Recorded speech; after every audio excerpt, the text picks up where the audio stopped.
Hello there, my name is Alex Silva. If you're new to this channel, welcome. In this channel, I like to share the things I've learned about photography in general, but flash photography in particular.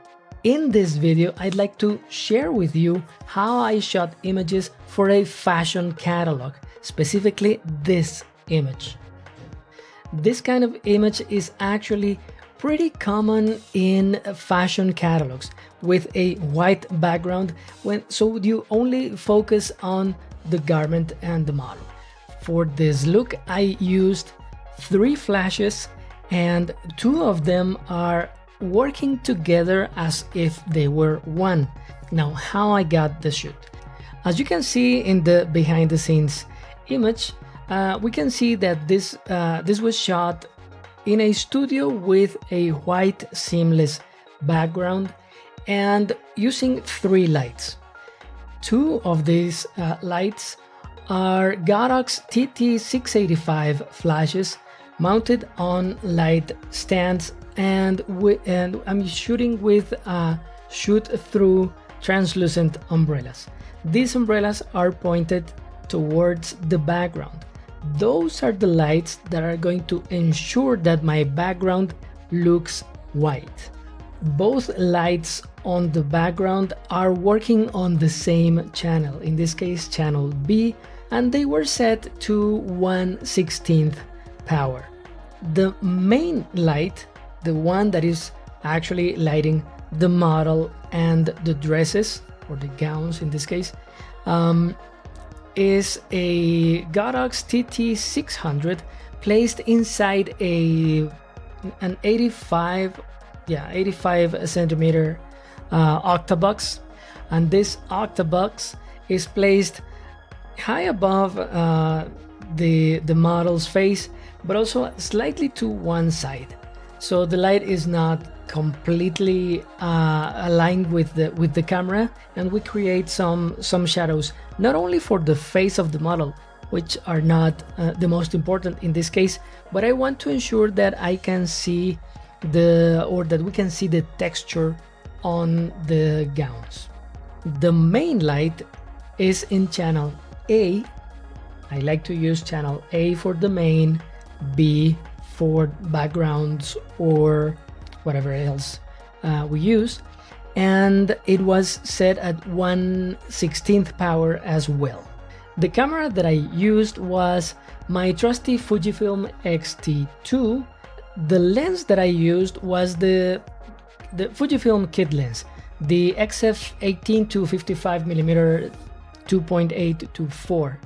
Since for this shoot I wanted different shots for every model and gown, and I didn't want to switch cameras. I preferred to use this zoom lens so that I could just make adjustments to the zoom, and that was pretty much it for me.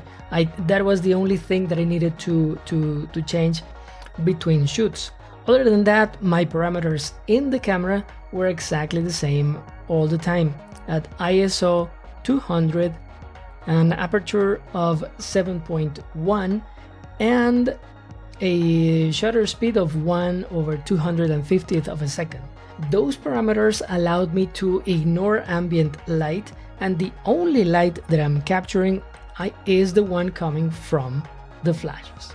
Once I had all the elements in place, the background, the lights pointing towards the background, the main light pointing toward the model should be, and the camera on a tripod correctly aligned with the rest of the elements, it was only a matter of asking the model to get in place and changing poses for me.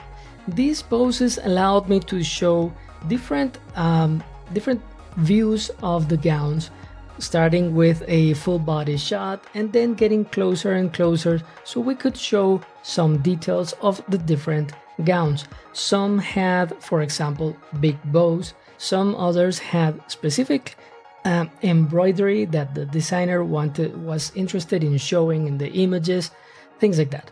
But the main point was that we were only now concerned with getting the model and the gowns in the frame and we didn't have to change anything related to the lighting.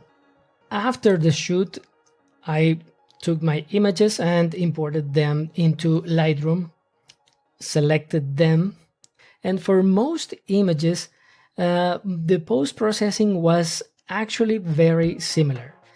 So once in Lightroom, I opened my first image and then adjusted exposure and shadows, which were not exactly to my liking, and a bit of the contrast, just a little bit. But then I applied some masking to the image, making sure that I was only making changes to the background. On the background, I increased the exposure even more, as well as the highlights. This ensured that no matter where I'm watching the images, the background will always look white.